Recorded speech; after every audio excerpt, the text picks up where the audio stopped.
Hello friends, कैसे हैं आप सब लोग। आज मैंने सोचा क्यों ना मैं कमल ककड़ी से कुछ बनाऊं।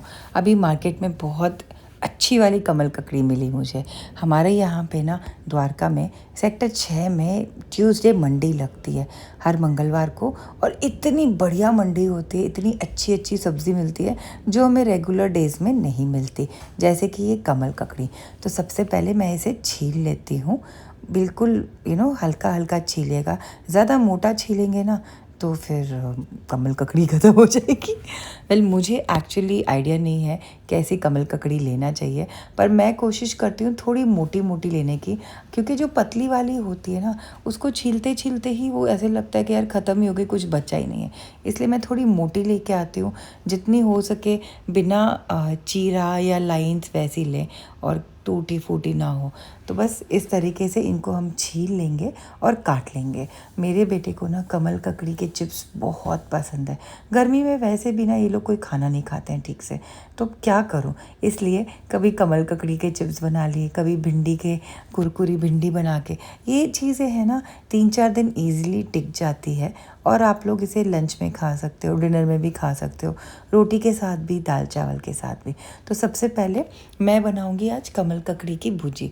उसके लिए ना बिल्कुल बारीक बारीक काट लेना है। ये मैंने हमारे एक फ्रेंड के घर खाया था। उनकी मदर इन लॉ ने मुझे बहुत बोला, अरे यार टेस्ट कर टेस्ट कर। मैं समझ ही नहीं पा रही थी क्या चीज़ है। फिर जैसे ही मैंने टेस्ट किया वो लाइक वाओ, ये बहुत अच्छी लग रही है आंटी। तो बस इस तरीके से पूरी बारीक काट के इसको हम पानी में डाल देंगे, क्योंकि कमल ककड़ी के अंदर ना बहुत गंदगी होती है। तो पानी में कम से कम 1-1.5 घंटा रखें।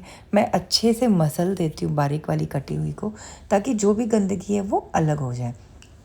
फिर जो बाकी बची थी ना कमल ककड़ी, मैंने उसको भी छील लिया था, और यहाँ पे दूसरी वाली देखिए पानी में आराम से बैठी है साफ़ होने के लिए। और इसे मैं टेढ़ा टेढ़ा काट रही हूँ, बिल्कुल पतली पतली। आप गोल गोल भी काट सकते हैं अगर आपको चाहिए तो। बहुत अच्छा लगता है जब ये थोड़ी सी टेढ़ी कटी होती है ना, तो शेप बहुत प्यारा से आता है। लेकिन आपको ध्यान रखना है, बिल्कुल पतला पतला काटना है, चिप्स के जैसे। आप स्लाइसर यूज़ कर सकते हैं। मेरा जो रेगुलर स्लाइसर जो मैं यूज़ करती हूँ ना, वो मुझे मिल नहीं रहा था। और कई बार क्या होता है ना कि ये स्लाइसर में रेशे से निकल के अटक जाता है, तो वो ना ख़राब कर देता है शेप। तो मुझे लगता है यार मैं काट ही लेती ना, बहुत अच्छे से कट हो जाती पतली पतली। तो इस तरीके से सारी कमल ककड़ी जो बची थी ना वो मैंने काट ली। अब इसको भी मैं पानी में डाल के भिगो दूँगी कम से कम 2 घंटे के लिए, और फिर अच्छे से 3-4 पानी से वॉश करूँगी, ताकि सारी गंदगी है ना वो अलग हो जाए। ये थोड़ा सा एक मेहनत का काम है कमल ककड़ी में, लेकिन लगती बहुत अच्छी है खाने में, और इसमें बहुत सारे गुण भी होते हैं। बचपन में ना मैंने बिल्कुल नहीं खाई, क्योंकि चीनी में मिलती नहीं थी। और पता है किस में मिलती थी? जो भी हम वो मिक्स अचार लेते थे ना, नॉर्थ इंडियन अचार मिक्स सब्जियों का, उसमें ना बिल्कुल पूरे एक जार में 2 या 3 टुकड़े कमल ककड़ी के निकलते थे। और इतना हम लोग सोचते थे यार मैं खा लूँ मैं खा लूँ, और मज़ा आता था। शादी करके जब मैं दिल्ली आई तो यहाँ मैंने देखा, और इजीली मिल जाती है। एनीवेज, भुजी कैसे बनाना है? बिल्कुल मामूली सा घी डालना है। मैं यहाँ कास्ट आयरन की कढ़ाई यूज़ कर रही हूँ। आप लोहे की कढ़ाई भी यूज़ कर सकते हैं, और कोई भी कढ़ाई यूज़ कर सकते हैं। घी में डाल के कमल ककड़ी को अच्छे से भूनना है।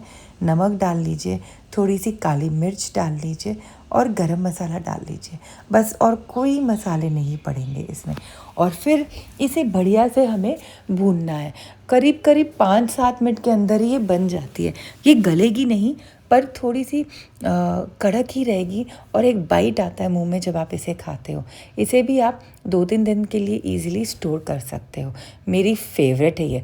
दाल चावल के साथ खाइए, ये ऐसे ही खा लीजिए रोटी के साथ। बहुत जल्दी ये कुक हो जाती है। और लास्ट में मैंने डाला है, अब यहाँ पे मैं डालूँगी गरम मसाला, और बस इसे ना मैं थोड़ी देर कढ़ाई में ही छोड़ दूँगी, ताकि उसी की गर्माहट से ना ये और अच्छे से कुक हो जाए।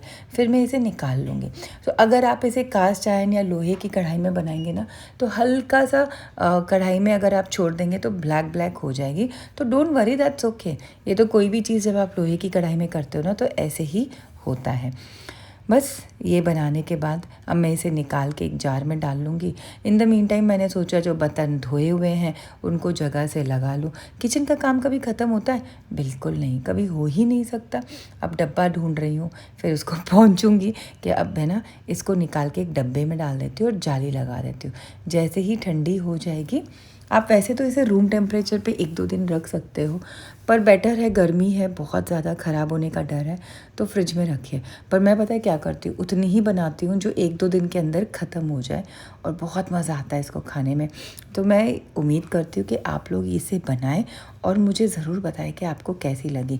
अब जो है कमल ककड़ी के चिप्स बचे थे ना, उनको तलना बाकी है, क्योंकि लोहे की कढ़ाई है, मैं इसी में ही तलती हूँ, तो एक बार में ही 2 काम हो जाते हैं। सारी सब्ज़ी निकाल ली, अब प्लेट लेके सारी कमल ककड़ी जो मैंने चिप्स बना के काटे थे ना, थोड़े थोड़े करके प्लेट में डालेंगे और उनके ऊपर डालेंगे कॉर्नफ्लावर, ताकि अच्छी सी कोटिंग हो जाए। फिर हम उनको करेंगे डीप फ्राई। अगर आप कॉर्नफ्लावर नहीं यूज़ करना चाहते ना, तो आप चावल का आटा भी यूज़ कर सकते हैं। सो यहाँ पे मैं डाल रही हूँ कॉर्नफ्लावर, जब तक अच्छे से तेल भी गर्म हो जाए, और इन सारे चिप्स को ना अच्छे से कोट कर लेना है।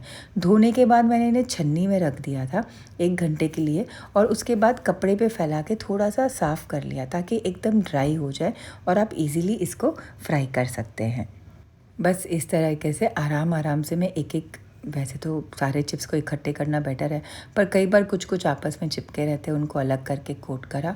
तेल बिल्कुल बढ़िया से गर्म होना चाहिए, इसका आप ध्यान दें, और फिर धीमी आंच पे कर लें। तो सबसे पहले मैंने एक एक करके डाला, फिर जब थक जाती तो इकट्ठे करके डाल देती हूँ।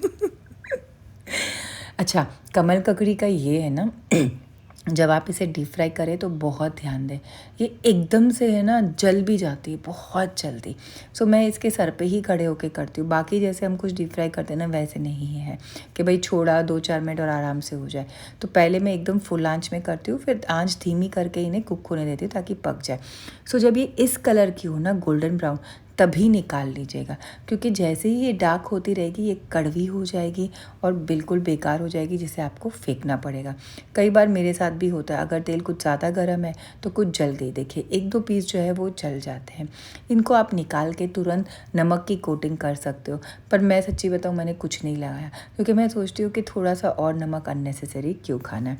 यहाँ जैन साहब काम पे लगे हैं, जो दिल्ली एनसीआर के ऑर्डर्स जाने हैं ना, उनके ईमेल बना रहे हैं आप। और ये देखिए मैंने बनाया इनका फेवरेट डेज़र्ट, बहुत खुश हो गए थे देख के कि आज मैंने मैंगो भापा दोई बनाया है।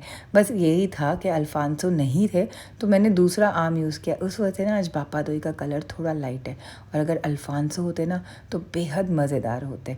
तो ये देखिए, आप खाएंगे और फिर बोलेंगे मुझे डिनर नहीं चाहिए, मुझे तो पूरी प्लेट ही दे दो आज तुम खाने के लिए।